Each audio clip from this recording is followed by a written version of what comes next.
I'm Chris McAlilly. I'm lead pastor here at Oxford University United Methodist Church, and we're talking about moving into the future together as a Christ-centered congregation and a commitment and an emphasis on five different ways of being Christ-centered, being hope-inspiring, character-forming, community-engaging, and bridge-building people. And in this video, I want to talk a little bit about what it means to be community engaging.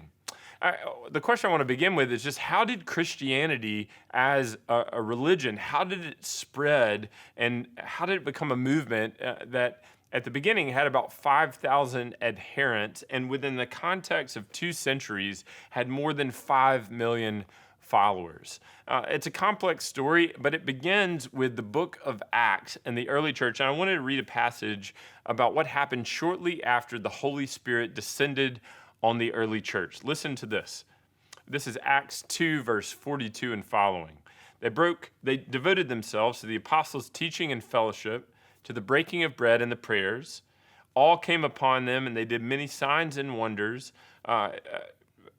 They sold their possessions and distributed goods and services and proceeds to all as any had need. And day by day, they spent much of their time together in the temple, breaking bread, eating food with glad and generous hearts, praising God and having goodwill towards all people. And day by day, the Lord added to their number those who were being saved. The early church came together. They prayed together. They broke bread together. But they also found ways not just to proclaim the gospel, but to embody the gospel in the world by distributing goods and services to any who had need. In other words, they became a community-engaging people. Now, the New Testament scholar Kevin Rowe has studied the Acts of the Apostles in depth, and he wrote a little book a couple years ago called Christianity's Surprise that expands upon this notion. He suggested that what set the early church apart was really 4 things. The first thing is that they had a new vision, an explosive new vision of what it meant to be human in light of Christ. The second was that they put their trust in the power of God by the Holy Spirit to form Christians and to empower Christian witness. The third was that they had this powerful narrative, this vision of everything, of how God was repairing the universe. And the fourth was a commitment to community engagement, to creating new and renewed institutions that cared for and engaged the community in profound ways. They created the world's first hospitals. They cared for the widows and the orphans and the poor. They were especially interested in those vulnerable or other marginalized people in their society.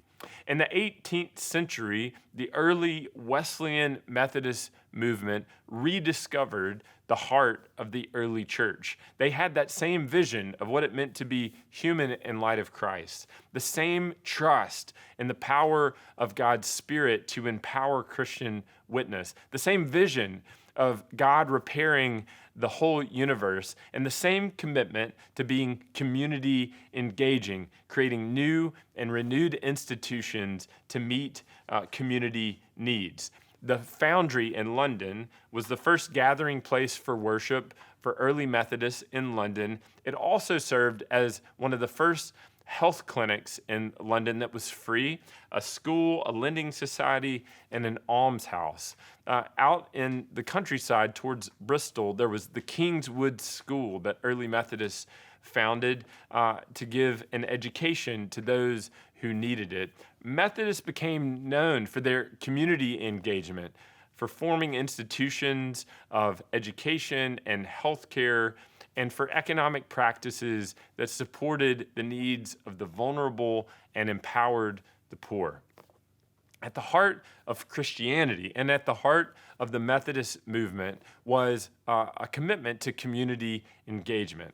And that's long been a part of this congregation of Oxford University United Methodist Church. The first name of the church was Oxford mission. And over the course of the last 186 years, this is a congregation that has committed to engaging the city of Oxford through Interfaith Compassion Ministries, the Food Pantry, LOU Homes, the Boys and Girls Club, the Oxford Medical Mission, Beds for Kids, Operation Life Vision. All of these are ways that we've engaged the community and that we've cared for the community.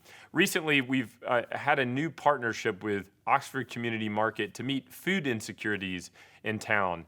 The director of the market came to us, had found food from the fraternities and sororities on campus and just needed a place, a kitchen, to plate that food and to distribute it. And to date, we've helped make the following impact in that partnership. We've been a part of delivering 5,400 meals with almost 111 volunteers engaged, almost 1,000 volunteer hours, 120 community members engaged in weekly programming, and 4 neighborhoods served. We have long been a community engaging congregation. We've asked what it means for us to help Oxford thrive. And I want to challenge us as a congregation to expand on that. Not only to ask what it means for Oxford to thrive, but also to think about what it means for us to be a congregation that engages the university community and helps it to thrive. What does it mean for us to help North Mississippi or the Delta thrive? We need to engage and support our city, our university, but also the rural communities around Oxford that need our help and support, that may be under-resourced and under-supported in order that they might flourish as well.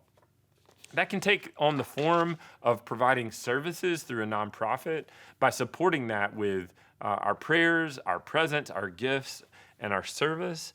It can take the form of offering new opportunities, paths of access into our facility for using our gym or our facility in new ways.